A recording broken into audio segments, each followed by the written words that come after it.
Well, good evening, everyone, and welcome to this Google Hangout. I'm so glad that you're able to join me this evening to talk about things all about walking the Camino.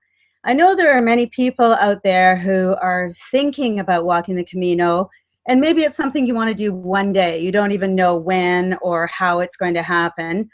Or maybe you know exactly when you're going to go and you have the dates planned, but you want to know a little bit more about the Camino.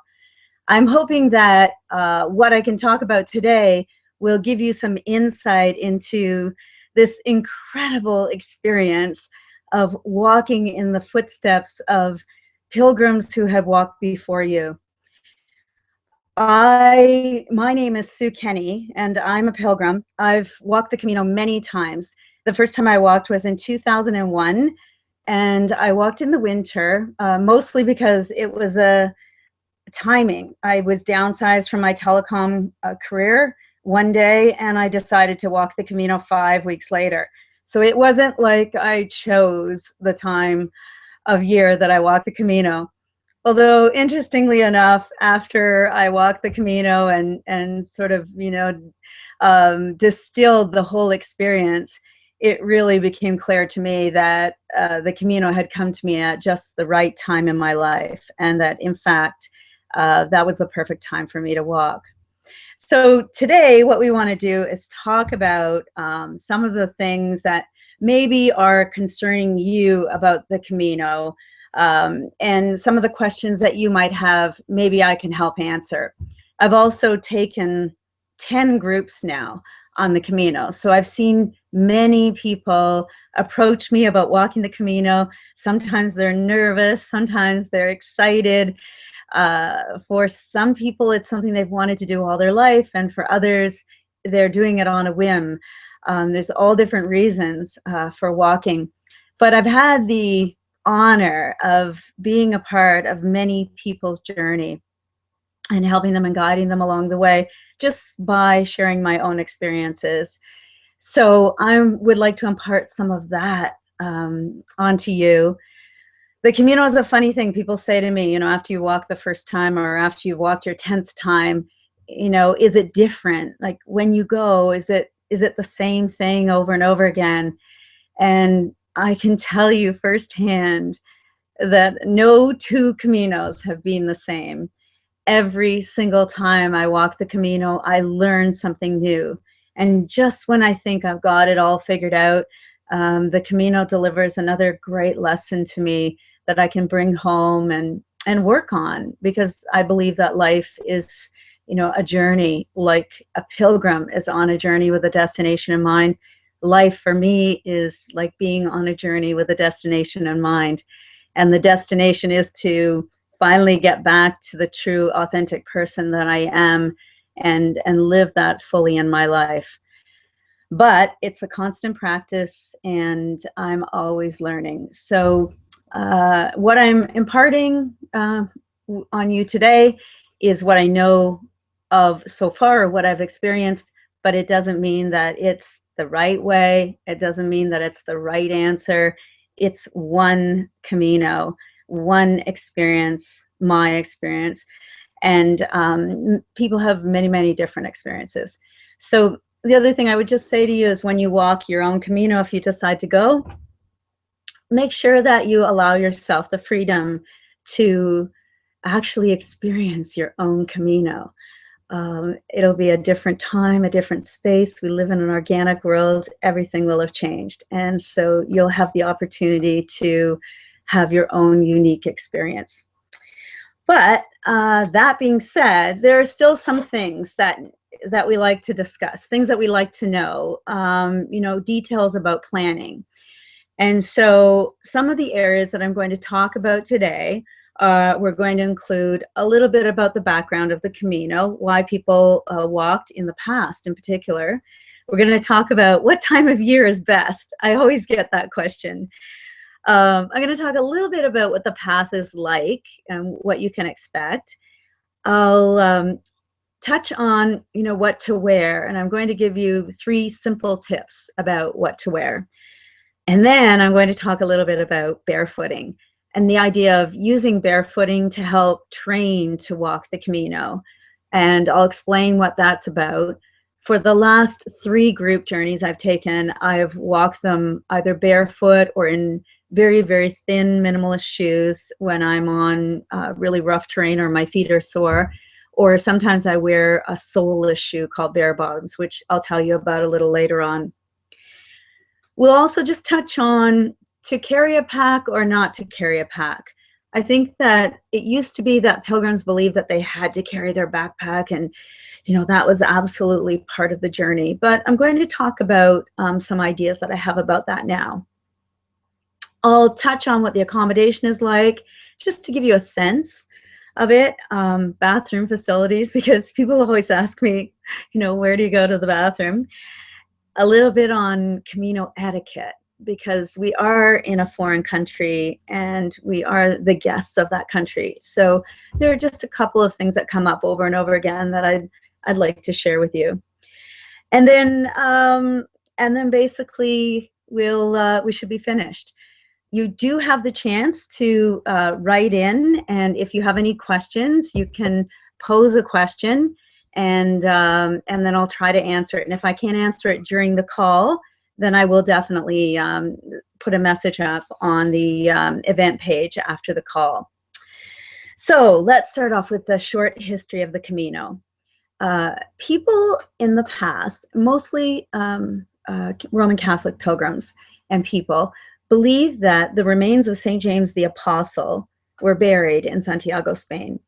So when word got out that the remains were there, it's understood by the Catholics that if you're close to the remains of an apostle, that you are closer to God. So when word got out, people wanted to be closer to God, and they started to walk the Camino. They left their villages and their towns, they walked out their front door and stepped onto the path, met up with other pilgrims, and then walked with them to Santiago. When they arrived, they didn't turn around and hop on a plane or get on a bus or rent a car or whatever to get back home again. They actually had to turn around and walk the whole way back home.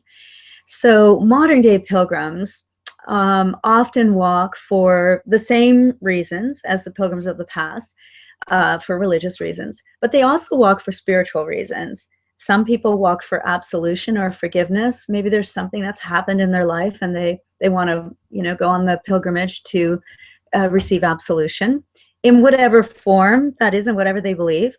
And then some people actually walk for the sport of it. Can I do it? Can I walk 200 kilometers? Can I walk 500 kilometers? Can I walk 800 kilometers? And it becomes a challenge. The pilgrims of the past would do the same thing. It's human nature to want to do that. What I found very interesting about the Camino when I first heard about it was this idea that really we haven't changed, that as humanity, we're all walking the same path that people walked almost 1,100 years ago. And we're still doing it for the same reasons. We're still on, that quest in life, to find out, why am I here? What am I about? What's my purpose? How do I cleanse? How do I absolve myself? Whatever. We're doing exactly the same thing. So for me, it was a great honor to follow in the footsteps of all of these pilgrims. So over the years, the pilgrimage was mostly walked by men. Women could only walk it if they were with a man, or royalty could also walk the Camino, or they were often on horses or helped along the way. But for the most part, women didn't really walk. And it wasn't until even closer, they did over time, but then in the late 60s, there were some people who started walking the Camino and got it started again. And then over time, more and more women have started to walk. So I'm really pleased about that, because when I first walked, it was about 65% men and maybe 35% women. And now I think the split is about half and half. It's a very safe place for the most part for women to be. And for me, it was probably one of the safest places I ever felt, being alone in a strange country, walking on a path and through forests and fields. So the next thing you're going to ask is, okay, what time of year is the best time to walk? Well, like me, pilgrims of the past, and maybe like you, didn't always choose when they were walking. It might be just the way that their life unfolded. So, what I often say to people is try not to think about, is it, should I go when it's not busy, or should I go, or when's the best weather, or when is it, easiest to walk.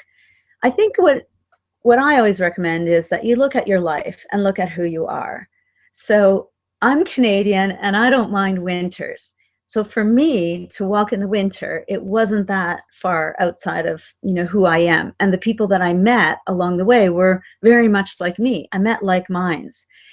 If you're a teacher and you're off in the summer, then you're going to have to walk in the summer. It's very busy in the summer. There's no question about that. But at the same time, even though it's busy, there are moments where someone could be 100 to 200 meters ahead of you, but you can't actually see them. And that is an opportunity for you to be alone and to really spend some time on your own if that's what you want. The Camino can also be a very, very social experience because at the end of the day, all the pilgrims get together and have dinner, and often the conversations are where all the learning takes place and all the fun and the experiences because they're shared. So if you're thinking about walking the Camino, just look at your life. What would be the easiest time for you to go? When can you get time off work? Or are you feeling like you should go right now? If you feel like that, then go. Do you not like heat? Like if you don't like walking in the heat, then, maybe you want to try not to walk in the heat. And then let the Camino guide you. Let it come to you and things will work out. You watch and see. A lot of people want to know, well, what's the path like? Can I do it? Can I physically do it? I really believe that the Camino is more about the power of the mind, not so much, your physical attributes. I once had a woman on one of my groups. She was a 75-year-old retired doctor with a very serious case of osteoporosis.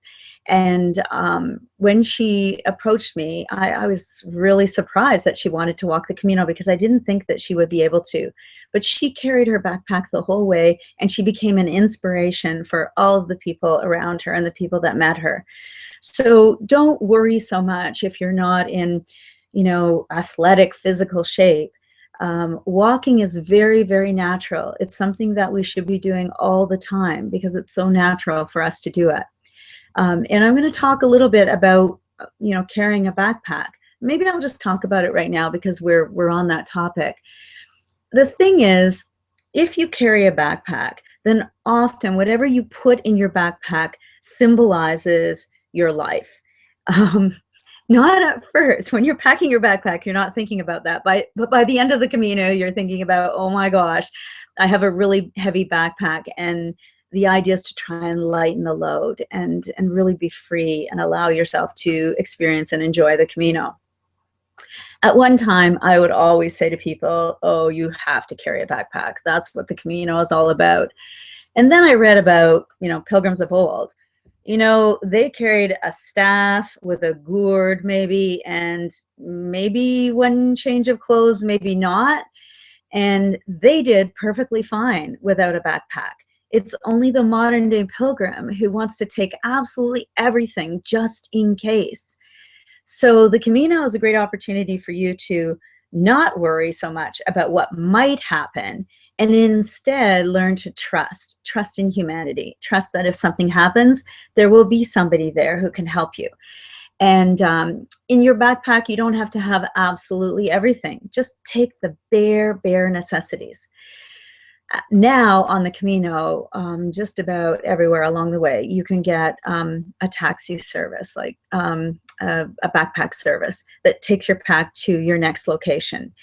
And the only thing is they won't take your pack to municipal or parochial albergues. So you have to be going to a private albergue. But that is an option.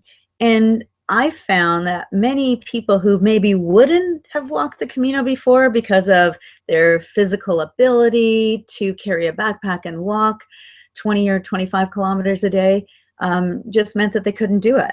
But since there's this opportunity now to have your backpack shipped forward, it opens up the possibility for many people to go on the Camino.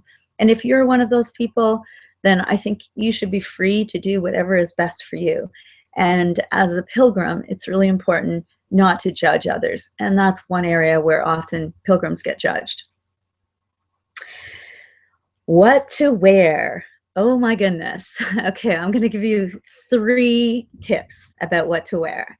The first thing I want to talk about is light. Clothing that is light. So that's both light in the actual weight of the clothing, and it's also light in terms of the fabric. So if you can have it light because you want it to wash and dry quickly, and you want to be able to to pack it in your backpack and have it be light if you're carrying your backpack. Even if you aren't carrying your backpack, you'll need a day pack, and you'll have to maybe bring extra clothes, because in the morning, often the weather is, doing one thing, and then by the end of the day, it's doing something quite different. So that's another thing to consider. The second thing would be to wear something that is wool, merino wool. I have tried all kinds of clothes on the Camino, like everything possible. And I have found that merino wool is the best product of all. You can get smart wool socks that are made out of merino wool if you're wearing socks and boots. You can get merino tops, merino wool tops, pants, shorts, underwear, skirts, everything.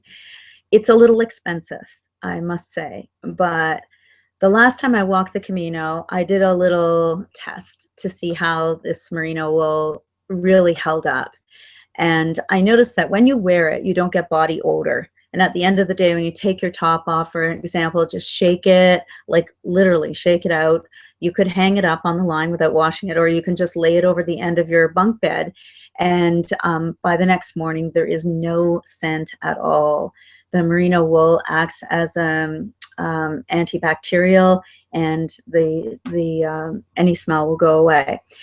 So for 11 days on my last Camino, I wore merino wool yoga pants, which I love now. Yoga pants, they're the greatest thing. You can slip them under your hiking pants to keep you extra warm. You can wear them like shorts. They're fantastic. So I wore my yoga pants for 11 days without washing them.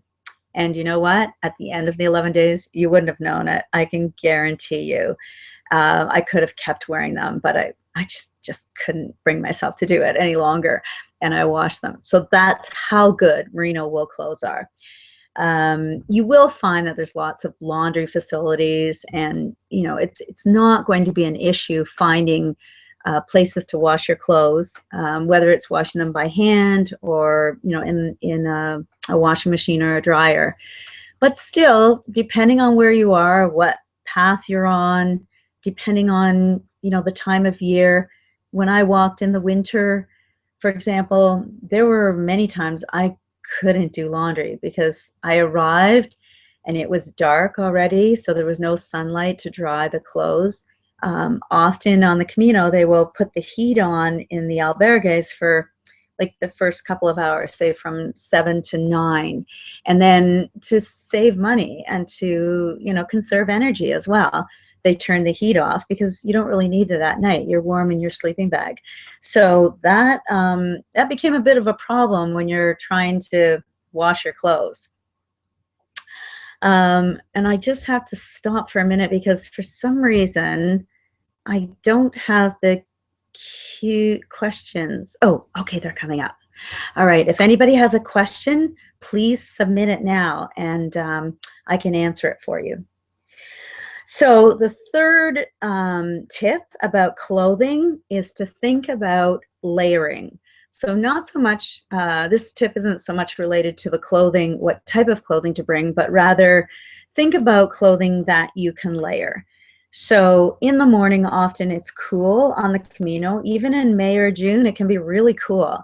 And so you want to wear more clothes. And then as the day goes on, you take your clothes off. And sometimes in the afternoon, like this May, it was so warm that, you know, we were right down to little tank tops and you know, a shorts or a skirt, because it was, I mean, it was up around 30 degrees Celsius.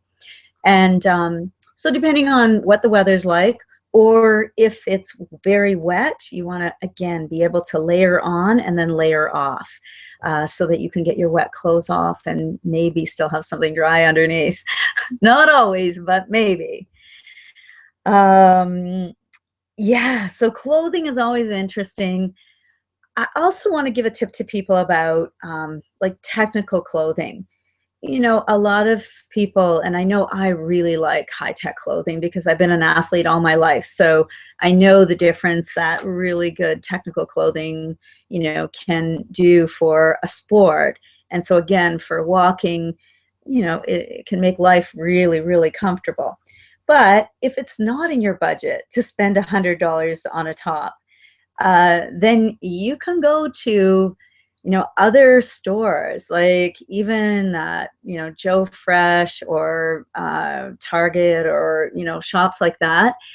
And I've found that they have like fantastic yoga wear, which works really well for the Camino. And as you, maybe as your layers underneath, you can, you know, you can pick up clothes fairly inexpensive. The only thing I would strongly recommend is, whatever you do, stay away from cotton. If you wear cotton and it gets sweaty or it gets wet, then it absorbs more and more wetness. And if it's cold, it will draw the cold out of your body. So, and then that'll make you even colder, and then it gets heavy, and then it won't dry. So it's probably the worst thing you could take on the Camino is cotton. So those are just some tips about clothes to wear. Everybody has their favorites. Like I found a really neat merino wool skirt, and I found that was kind of neat to wear because I could wear my yoga pants underneath and then my skirt over top. And then as it got warmer, then I would either take off my yoga pants or take off my skirt, whichever one. And I was down to one layer.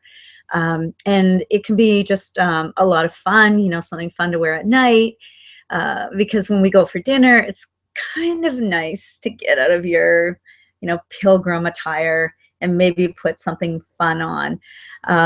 But that's, you know, again, that's a personal preference. But I always like to encourage people to make the Camino journey not all so, you know, serious and technical and sort of controlled, but rather, you know, prepare yourself, get everything that you need, and then go and let the Camino unfold the way that it does. So how are we doing? We have, so we're 24 minutes into this. I had a couple of slides, but unfortunately, I'm just not that technical and I can't seem to pull them up in a full screen view. So I'm going to just keep talking, and I hope you don't get tired of looking at me. I was thinking I should have had something to show you so that at least we could have something else on this, but I'll try to move around a little bit maybe and make this as exciting and as fun as I can. Next. All right. Probably you're curious about, what is the path like? What does it look like? If you had a chance to look at the little trailer for the documentary Las Peregrinas, which was on the event page, you'll see in that trailer what the terrain is like. There were, for example, you'll come across paths, beautiful little paths that go through the forest. And sometimes they're only, you know, like 12 inches wide or just enough for you to walk along in single file. And then you'll find there are paths that are quite wide, that are like the size of a tractor or, you know, a car. And sometimes you're on these dirt roads and a car will show up and, you know, go past you because you're actually using, you know, a road maybe that a farmer owns or something. So you go through forests, you go over mountains, depending on what path you're on, what route you're doing, the Camino Frances or the Portuguese route or the northern route, whatever route you're doing, the terrain can be different. but each one of them have mountains, because in the north of Spain there are mountains. So inevitably you're going to have the chance to climb a mountain. The one thing you should remember is whenever you climb up a mountain, you're going to have to come back down again. So coming down is always more difficult than going up. And that's because of the, because you're being forced. The gravity is forcing you forward. So your toes tend to jam into the front of your boots. So I'll just give you that tip right now. If you're buying boots, think about that and give yourself a little bit of extra room in your toe for that particular scenario. There's also pavement, which, I don't like, but there's pavement. You're walking on a paved path. A lot of the paths, they've now, instead of leaving them as dirt paths, and this is on the Camino Frances, they've put gravel down so that the path will last longer. And also when it rains, you don't end up, ankle deep in mud. Well, strangely enough, I loved the mud when it used to be there, even in my boots. I don't know, I just found it really cool, really interesting to walk in mud, because quite frankly, I don't do it in my life at home, or at least at that time I didn't. But now to find mud, it's almost hard to find, because they filled all the muddy paths with gravel. In some of the cities, you'll have concrete, like cement sidewalks. In Ponferrada, they have actually a tile sidewalk. So it's like tiles, they're, I don't know, 6 or 7 inches long and 3 or 4 inches wide, and they're set into the ground, and they go all the way through the city pretty well. You'll also get, you'll walk up the side of mountains, you'll walk through open fields, completely open fields where there's nothing, like the Meseta on the Camino Frances. There's nothing but wheat fields and wheat fields and wheat fields. And that's always interesting. The beauty of the Camino is, I found that whatever distance you're walking, so, people often say the whole Camino is, if you're walking the Camino Frances, it's from Saint-Jean-Pied-de-Port to Santiago. Not true. The whole Camino is whatever the Camino is for you. So if the Camino for you is 200 kilometers, that's your whole Camino.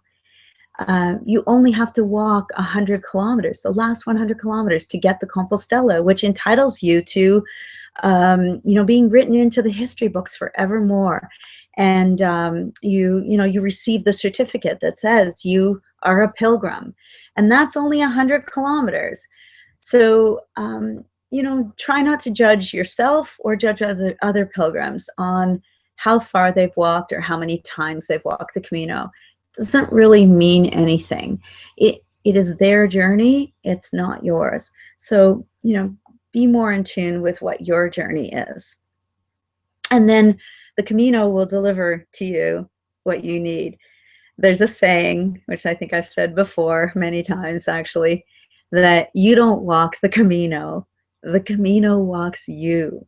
So if you can get on the path and let go of trying to stay in control of, what you're doing and where you're going and how long it's going to take you and all of that, and just let go and let the Camino guide you. You will be guided by your path, by the weather, by the pilgrims you meet, by the villagers, by the hostels you stay in.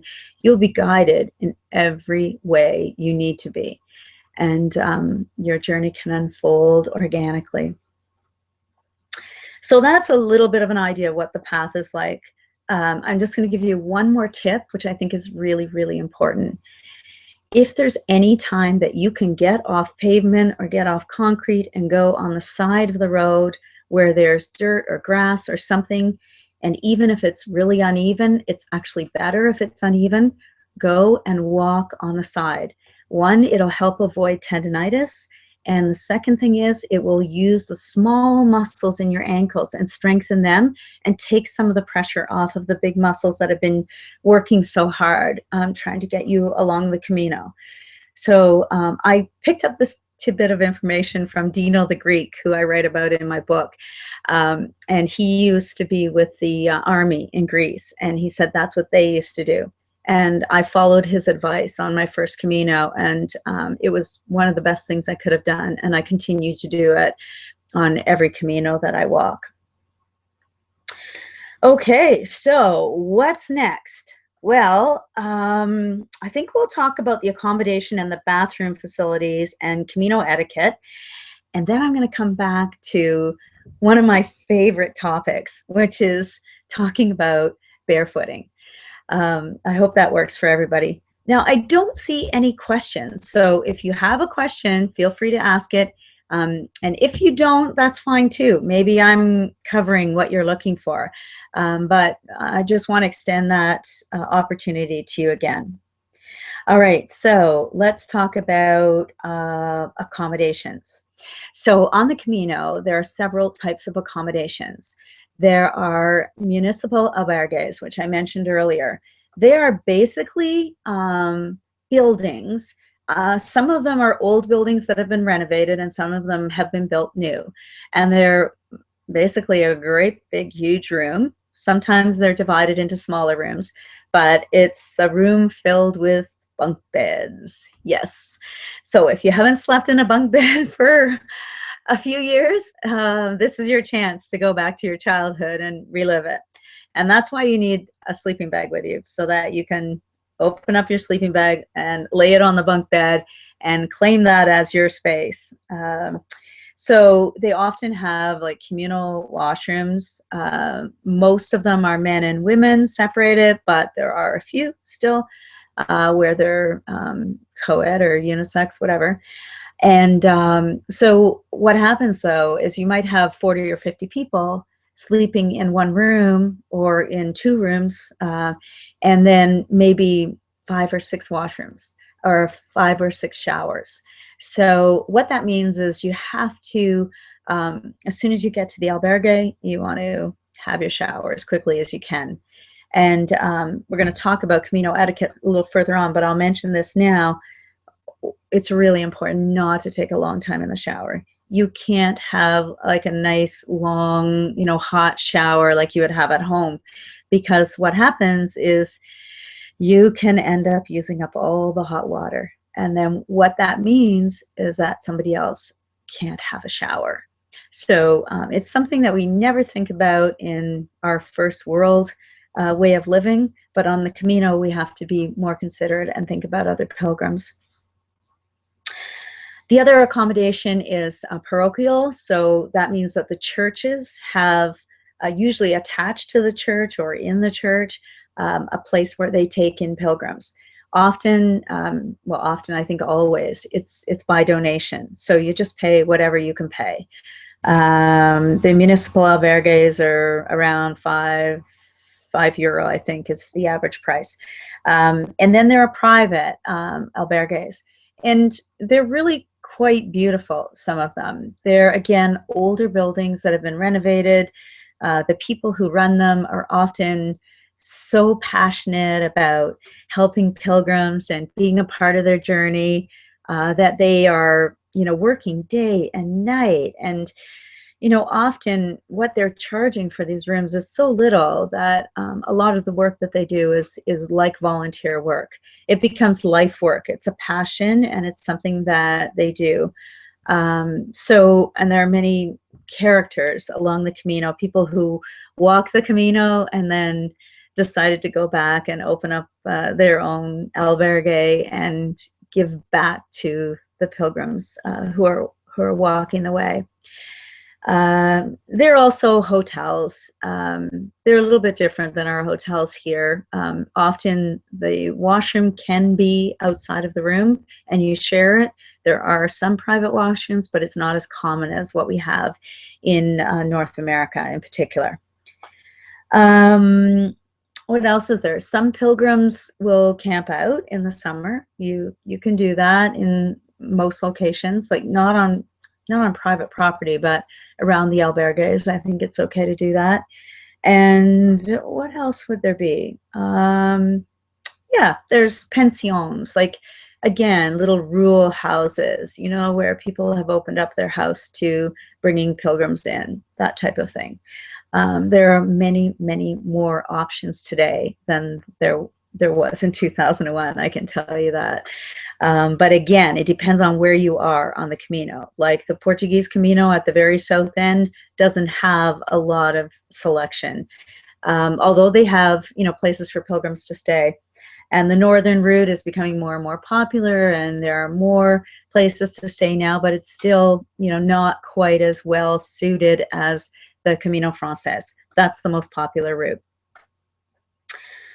Bathroom facilities. So I mentioned to you that when you stay in albergue, you know, you have to just be aware that there are other people there. Sometimes they don't have toilet paper in the bathrooms, so it's advisable to always bring a half roll of toilet paper.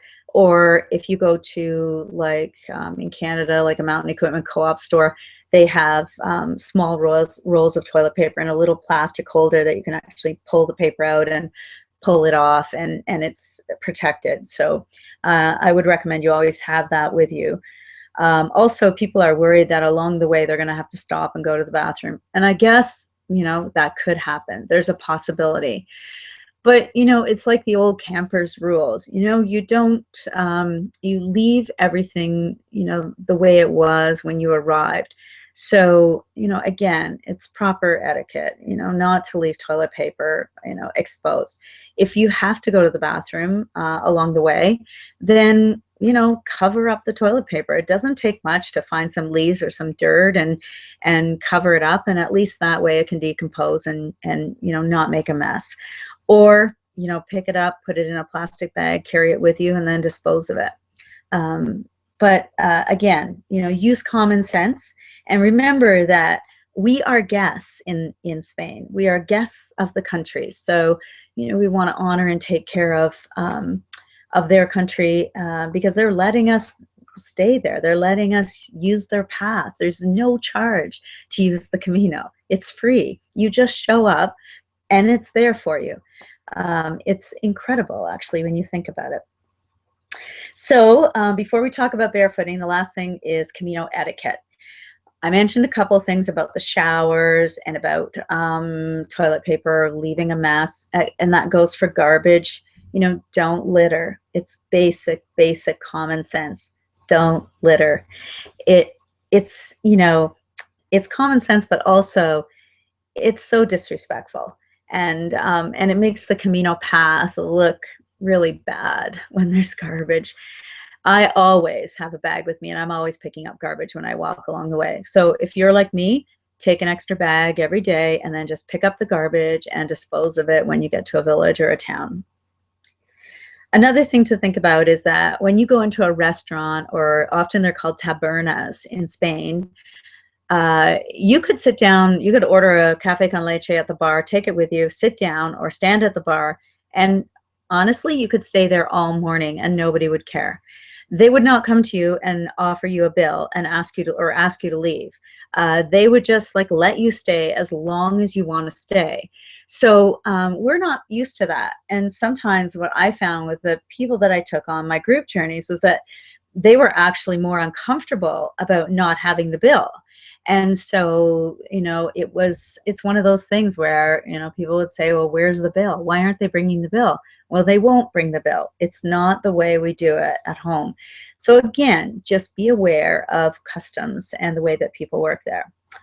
And I guess the other thing is early morning risers. You know, people get up at 5 in the morning and make a lot of noise sometimes. So think about it. You know, if you get up early in the morning, just be respectful of the people around you who are still trying to sleep. And I think that's everything. So that gives you like a little summary of the key things that you need to know to make a decision about walking the Camino. And then you can elaborate on those things as you get closer and closer to the time where you're going to walk. But try not to plan everything, and instead let the Camino unfold. Now, I want to take a moment and talk about barefooting. And I want to talk about it in two ways. One, barefooting as a way to practice your walking and practice going on the Camino, and then walking the Camino barefoot, if that's something that calls to you. There are very, very few people that walk the Camino barefoot.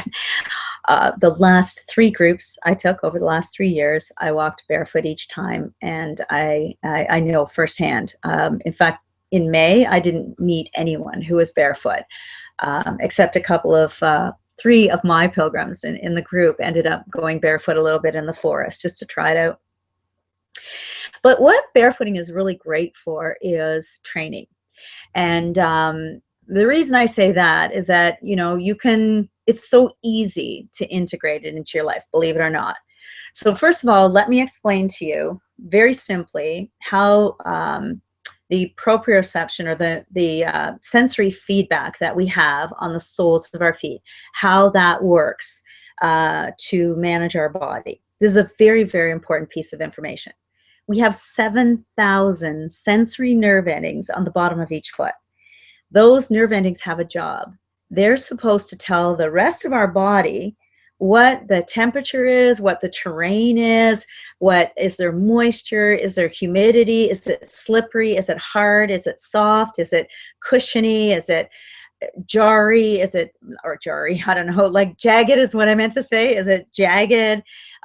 So what is the terrain and what is the environment that the body is in?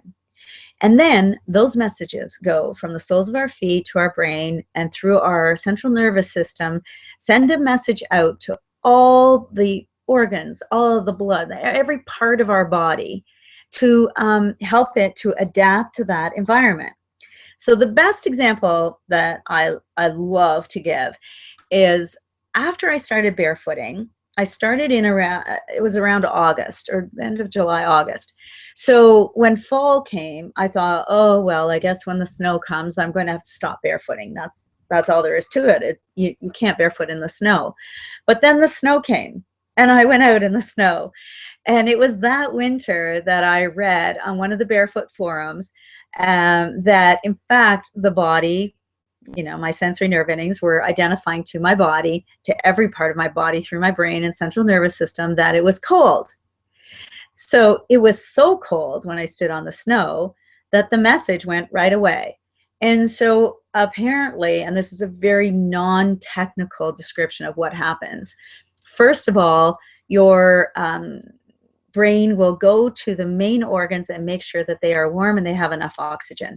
And then once that's taken care of, then what happens is a signal goes to the brain to say, thin the blood in this body because the feet are cold. Thin the blood and send it as fast as you can down to the feet and through the body so that it'll keep it warm.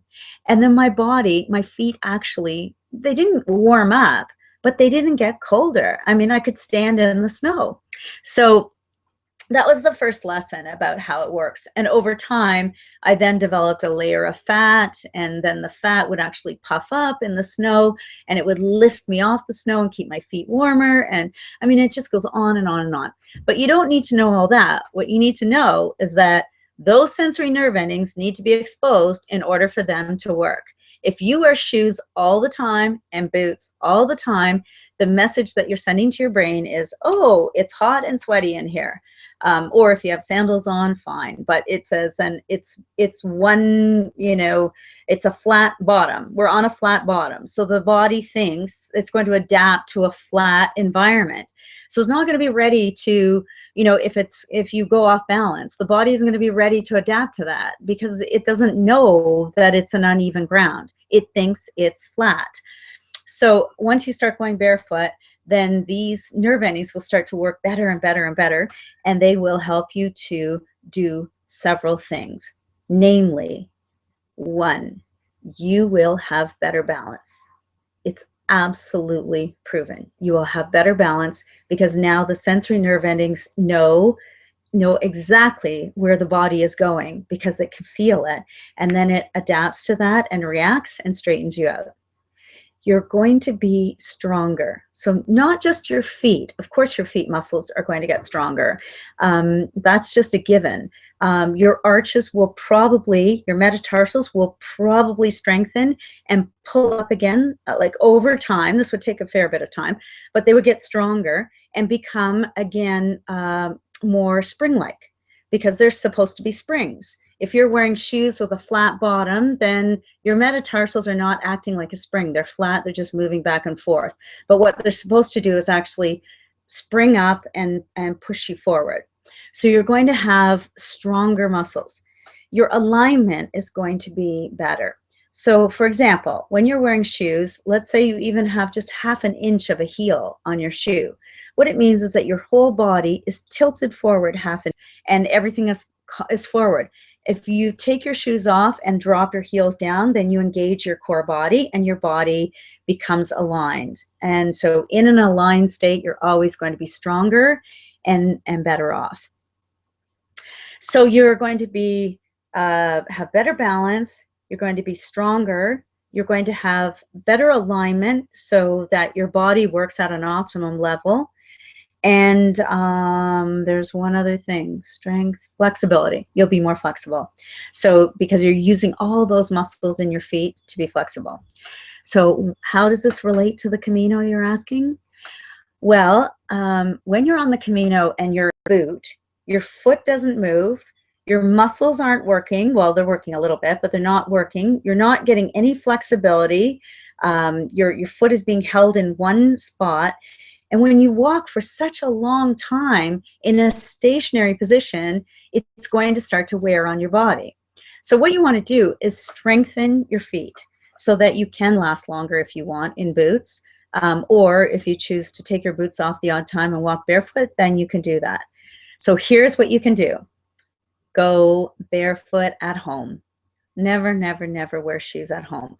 People say to me, well, I have tile floors and they're cold. And you know what? The reason that your feet are cold on tile floors is because they've been in shoes. If you stop wearing shoes and let those sensory nerve endings work, they will start to adapt your body to the cold on the floor and your feet will not be cold. I guarantee it. I have experienced it. I had cold feet before I started going barefoot, and now I almost never have cold feet. So walk around the house in your bare feet. Don't wear socks because one, it's another layer between you and the floor, and two, they're slippery. So when you're in your bare feet, you'll find you have grip. If you're going up or down the stairs, you have a sense of, you know, what you're doing. Your chances of falling are, you know, a lot less. So that's step number one, go barefoot indoors. Then if you want to go for a walk to prepare for the Camino, put your boots on or put your Tevas on. Tevas are great for walking the Camino, by the way. Or, you know, your walking shoes, joggers, whatever. Put them on and then go for a walk. Come back, take them off, and go barefoot around the house. The second place you can go barefoot is if you have a backyard or you have a park nearby. Go in your backyard every morning when the dew is still wet. It's called dew walking, and go out and walk around the backyard in the wet dew. And that will open up those sensory nerve endings. It'll wake them up. It'll connect you with the earth. You know, there's research that says that there are negatively charged electrons in the ground that our body needs to heal itself. The only way you're going to get those is being barefoot. So expose your bare feet, expose your bare sole to the ground. And then if you have a park nearby, if you feel uncomfortable, wear your shoes and then change out of them, take them off, and then walk around in the park barefoot and then put your shoes back on again. Eventually, you'll just stop wearing your shoes because it feels so amazing. Then if you go on the Camino and you want to, you know, you want to go barefoot on the Camino, you can do that. That becomes a possibility. So for example, when I was with my group, 3 of the people in my group ended up going barefoot. And darn, if I could just find that picture in the presentation I had, I would show you the picture of one of the girls who's actually going barefoot. And I'll put it on the event page after the call is finished. I'll do that for you so you can actually see somebody on the Camino. And where they did it was in the forest. So if you're in the forest, you're going to be on ground. Ground is the most comfortable of all. Grass is great, obviously, but on the Camino, there isn't as much grass. But ground is really like dirt. It's really, really comfortable. If it's a very hot day, the dirt is going to be cool and it's going to cool you off. It's amazing. Yeah, and if you decide you want to walk the Camino barefoot, I'm going to be doing another Hangout, Google Hangout webinar on barefooting on the Camino to talk about specifics about the different types of terrain and how to walk the Camino barefoot for people who are interested. So that will be in September actually, and I'll be sure and have my slide presentation together for that as well. Yeah, so now you have an opportunity to just take your shoes and socks off, walk barefoot for a little bit, and then put them back on again if you want. So that is pretty much everything that I was going to talk about, just in terms of tips for the Camino. We have about 9 minutes left. So what I'm going to do in the next 9 minutes is I'm going to do a little bit of a promotion here, I guess. And I wanted to tell you a little bit about my bare bottom shoes. So when I started walking barefoot, I a few times went into a store, like a grocery store, and I forgot even that I was barefoot, and I just went in to do my grocery shopping, and I was asked to leave. I went into, restaurants or cafes, and they would say, oh, we have a policy, no shoes, no shirt, no service. And, that policy, that sign came out in the 60s, and it was directed at men because they had no shirt on and no shoes, and they didn't want hippies in their stores. They were discriminated against. So they're still using that sign, but it doesn't really have the right effect today. But I was kind of embarrassed when I was asked to leave a store because I didn't have shoes on. I didn't really realize that people judged you when you didn't have shoes on. And I started to just pay attention to the way that people treat barefooters. And it seems it's okay in our society to have bare hands and touch railings and doors and all kinds of things, and then go and eat dinner or lunch or have a sandwich or whatever with your dirty hands. But if you have bare feet, people thinks it's unhygienic, and that you're going to get germs, and that there's all kinds of stuff that people have said to me. But when in fact, as you walk, you actually walk off anything that you've picked up, unlike, what's on your hands. So I've learned a lot about barefooting, and that's, as I said, it's a whole other webinar. But for the Camino, it's kind of neat because what I ended up doing was I designed a pair of shoes that look like shoes, but don't have a sole. And they're called bare bottoms. And these shoes were designed so that I could get into stores and restaurants without being thrown out. And they work perfectly well. But the other thing that happened is they also work for yoga, for if you want to go earthing, if you want to go to the beach, if you want to go somewhere, anywhere public for anybody, and you don't have to be like a barefooter all the time. You can just want to be barefoot some of the time and have something to put on. So they're called bare bottom shoes, and I have a website, so you can take a look at it on the website. And for the last Camino, I designed a pair that have just the ball of the foot is covered with leather, actually. And I wore them on the Camino instead of my minimalist shoes because sometimes when there's a lot of gravel or that tile in Ponferrada, it's really difficult to walk in bare feet, and my feet get sore. So when I wear these shoes, they're called demi-soles, then they protect the sole of my foot, and the heel of my foot doesn't really get sore, and neither do my toes. So they work really well. Anyway, those aren't on my website yet, but they will be soon. If you're interested in ordering a pair, just get in touch with me, and I'll custom make a pair for you. You can reach me at mycaminobook@gmail.com. Or you can just private message me on on Google or Facebook or any one of those places. Yeah, so now we have a shoe that we can wear on the Camino. If you want to try barefooting and you need a demi-soled shoe, this is an option for you. I think that is just about everything that I wanted to talk about. I'll be taking another group on the Camino in October. and we'll be walking the last 115 kilometers. There are still some spaces. If anybody's interested in going, get in touch with me. It's a guided walk. You don't have to walk with the group, but at the end of each day, we'll be there. I'll have all the details arranged for you. I use a travel agency to book all the accommodation. They'll work with you on your flight and everything. You don't have to worry about anything like that at all. So if you're interested, get in touch with me really soon. Also, I wanted to let you know a couple of places where you can find out information about the Camino. If you go to caminodesantiago.me, the website, you'll find there's a wonderful forum there. They also have a Facebook page, and it's been around for a long time, and they have a ton of information on there. You can ask questions, you can go through their archives and find out information. Also in Canada, or in Toronto actually, there is a group, the Canadian Company of Pilgrims. You can find their website at www.santiago.ca. And they also have a Facebook page as well, Canadian Company of Pilgrims. And there's lots of information there. There's also American Pilgrims on the Camino. You can look that up. Both their website and their Facebook page is available. One other thing I want to say before I go, there's going to be an International Camino Forum in Santiago, Spain in October. I've been invited to be one of the speakers at the event, so I'm really excited about that. And if you're interested in it, look up their website. It's open to pilgrims, to people who have a Camino business, to associations, organizations, volunteers, anybody who's involved in the Camino.